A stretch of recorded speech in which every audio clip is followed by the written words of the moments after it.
If you think you're starting from zero just because you're new to entrepreneurship, I want to gently challenge that.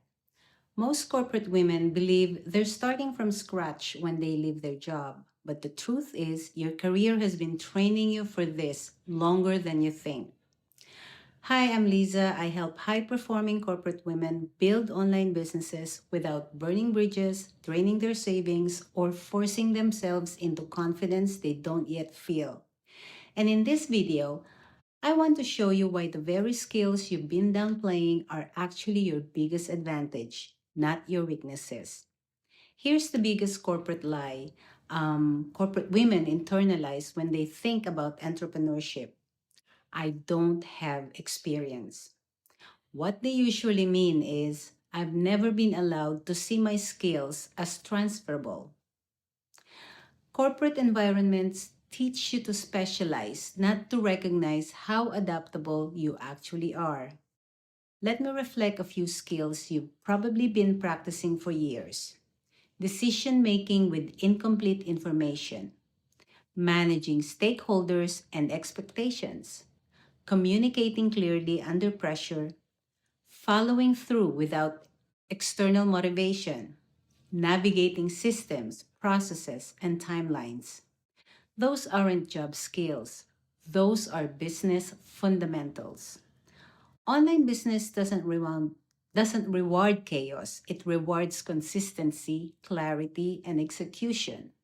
And corporate women already know how to show up even when it's uncomfortable, finish what they start, think strategically instead of emotionally. That's why, when properly supported, they build sustainable businesses, not just exciting ones. So, if the skills are there, why does it feel hard? Because no one taught you how to self direct without external structure. In corporate, someone sets the priorities. In business, you do.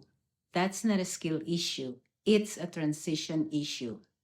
You don't need to become someone new. You need to reclaim what's already yours and learn how to apply it differently. You're not behind, you're recalibrating. If you've been thinking, I know I'm capable, so why am I still hesitating? Stay with me because that hesitation isn't weakness. And in the next video, I'll explain exactly what it is and how to move forward without forcing confidence you don't yet feel. This is where most capable women get stuck and where clarity changes everything. Now, if this helped you see yourself differently, the next video is essential. I'll break down why capable women still hesitate and how to move forward without pressure, panic, or pretending to be ready. Subscribe if you're building this thoughtfully. I'll see you in the next one.